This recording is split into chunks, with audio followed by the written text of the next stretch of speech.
Hey guys, it's Eddie, and today I am back with another movie review for you all. Now, I'm really excited to talk to you guys about this movie. I've literally just come back from the cinema, and hence that's why it's nighttime for me. By the time you're seeing this, it will be daytime for some of you. But yeah, I just saw this in the cinema, and I'm literally like buzzing about it because the movie that I saw was T2 Trainspotting, the sequel to the iconic, legendary film Trainspotting, directed by Danny Boyle. This sequel is also directed by Danny Boyle and it stars the original cast: Ewan McGregor, Ewan Bremner, Johnny Lee Miller, and of course Robert Carlyle, amongst others.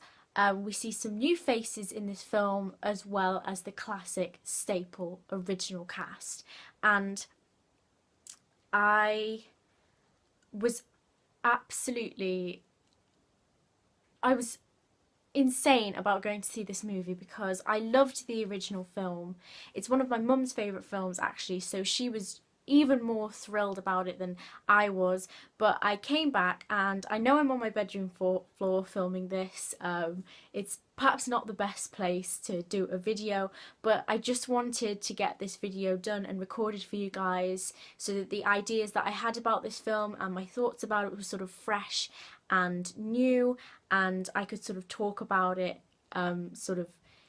and its impact that it had on me straight away. I didn't really want to miss anything or forget anything that I thought about it, so I jotted everything down as soon as I came home, and now I'm filming this video for you guys. So without further ado, let's get to reviewing because I'm so excited about this. So we are back in Edinburgh 20 years after the events of the original film, and it follows Renton as he returns home and he reconnects with some of his old friends and familiar faces, and it is the perfect, or is inclusive of the perfect touches of nostalgia. Now, there's always a tendency for sequels to go too far in trying to live up to the original by copying too much of what they created in the first instance, and I think what Danny Boyle has done in this film is that he's steered away from doing that completely, but he's still added in touches of the past movie that sort of give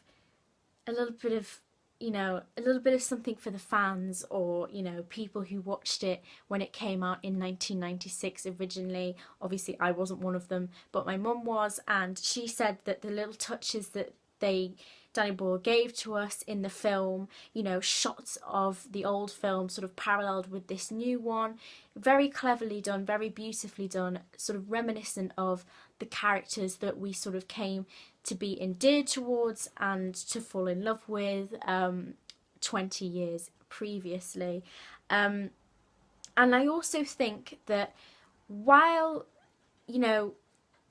the story is kind of about the characters sort of reminiscing and sort of clinging to the past, I think that that's realistic in a way, because the ties that they had in the first film and that we saw them make, particularly with regards to drugs, because they were such a huge part of their life, the heroin addict lifestyle was extremely hard to break free from. So this sort of reconnection 20 years later, you would be thinking of the past, I suppose, if those events had been such a big part of who you'd become or who you tried to not become later on. And I think obviously at this point in your life, or at this point in their lives, the characters were obviously going to return to those memories and relive them at some stage. So I think it's incredibly realistic that we are getting those flashes of nostalgia about the previous films. Not only are they realistic, but they also give us a little bit of a flavour of the old film that we know and love, and it sort of gets the fans excited. But Danny Boyle's directing, I have to say, in this film is so artful.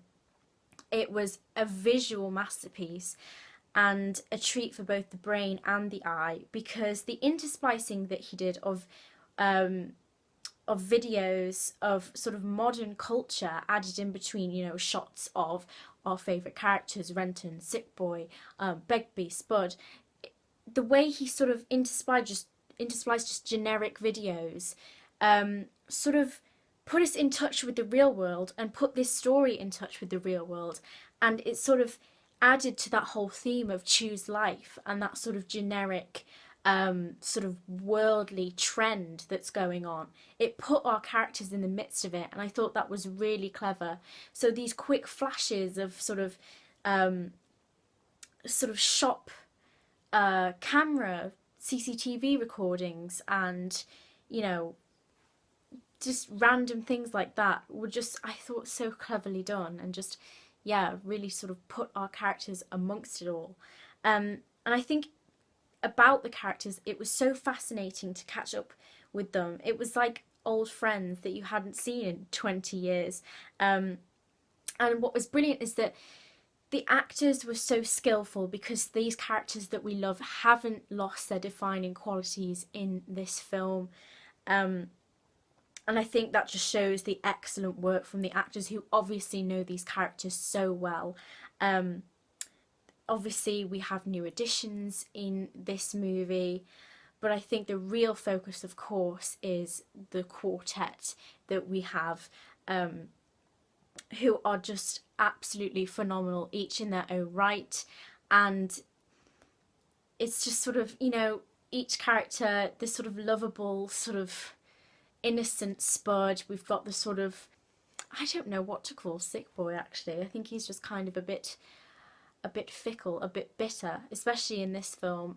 We've got the absolutely maniac character of Begbie, and then we've got the sort of protagonist, Renton, and the defining qualities that they have are not lost.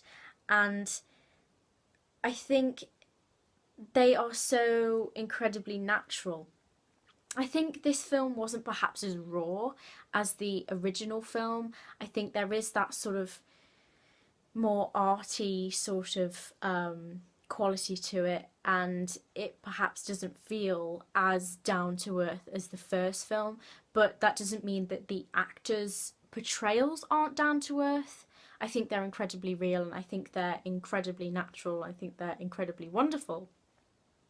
But that sort of gritty rawness perhaps wasn't as fundamental in this film as was the first one. The first one was incredibly shocking. It was grotesque in parts, and it was just groundbreaking for its sort of uncensored realism. And even though there were sort of elements of that in this film, I don't think they were as pronounced. But that didn't really take away from the fact that this was like a great film to watch. I think Danny Boyle, his masterful use of the soundtrack elevated every single scene. Every sort of beat, every note seemed to just fit perfectly, and it injected a really quirky pop feel to it, and it was exhilarating to watch. Obviously, we know the famous running scene at the beginning of the first movie is set to a perfect soundtrack, and it's no different in this film. Those heavy beats are still there. They still get your heart racing. They still get your sort of mind running a million miles a moment, just thinking, you know, what's going to happen next to these characters. And yeah, every piece of music seems to go fantastically well. It's a beautiful soundtrack. It's a really effective soundtrack, and I think it added brilliantly to the film. It was funny, it was sad. I think what I liked about this film actually was that particularly the sort of humanising of Begbie. We all know Begbie to be that villain that you absolutely love to hate, simply because he's just absolutely raving mad. But what they do in this film, I won't give anything away because I think that's unfair, but they really sort of add a sort of human touch to Begbie, which is immediately stripped away from his actions, but you do get that glimmer of a sort of human being in there, which was very interesting. But also I think this film takes the sort of villainization of Begbie slightly further than the original as well, which is interesting. And I just love the themes of like bitterness in this film. Of course, they are going to be bitter 20 years later following the events of the original film, with Renton walking off with the money, and it's just finding out what plays out next. And seeing how they all feel and struggling to work out where they can go next in their lives and trying to let go is such an interesting thing, and I think that these actors play that perfectly. For me, I think all of them were perfect, but the standout for me is Robert Carlyle. I think he's just a phenomenal actor, and Begbie is fascinating character to watch on screen. So funny, as are the rest of them, but I think whenever Begbie was on screen, there was either a shocked gasp, or there was a laugh. And he is just a villain that is just enthralling in his complete unhinged madness, and I think he's great. But as you guys know, I have to ask this question: did it beat the original in terms of being a, thrilling, groundbreaking film? Of course not. Of course not. Trainspotting, the 1996 film, was on a complete other level to everything else. And so it was very hard for this movie to live up to what it created in the first instance. But I thought it was a thrilling, touching sequel that added perfectly to the original film. It gave us more, but it didn't take away from what we already knew. It didn't tarnish the original in any way. It didn't have a particularly formed structure, but neither does life. So I think that overall that was rather appropriate for the feel of this movie. This was all about coming back and not knowing what to do with the rest of your life. Life is not planned, and I think the sort of scattered feel of this movie did not detriment it at all. The fact that it didn't have a particularly, strong plot. The characters are enough. The performances are enough. These characters that you know and you love are enough to keep you totally invested in this film. So I didn't mind that there wasn't a totally rigid structure to this film. Nevertheless, there were some plots. We do find out more about the character developments of our characters 20 years later, so it was very interesting nonetheless. And if I had to give this film a rating out of 5 stars, I'd probably give it 4. The original, I'd probably give it 4.5, possibly even 5. But no, it didn't beat Trainspotting. I don't think it ever could have, but it's a lovely tribute, and it sets us up for more, and I kind of want more, because I don't think you could ever get enough of these characters. I think they're brilliant, and of course the cast is always phenomenal under a brilliant director, Danny Boyle. So yeah, I thought it was fantastic. I'm so happy that I've been to see it. I'm so happy that I'm talking to you guys about it, because I've been waiting to see this for months and I was not disappointed. I think fans of the original will love it. There are perfect areas of reminiscence in this film, and I really enjoyed it. I hope you guys, if any of you guys are going to see it, that you enjoy it too. I hope it lived up to your expectations, because I didn't really know what to expect walking in to see this film, but it didn't disappoint. I was really pleasantly surprised by it, and it surprised me in ways that I had not anticipated.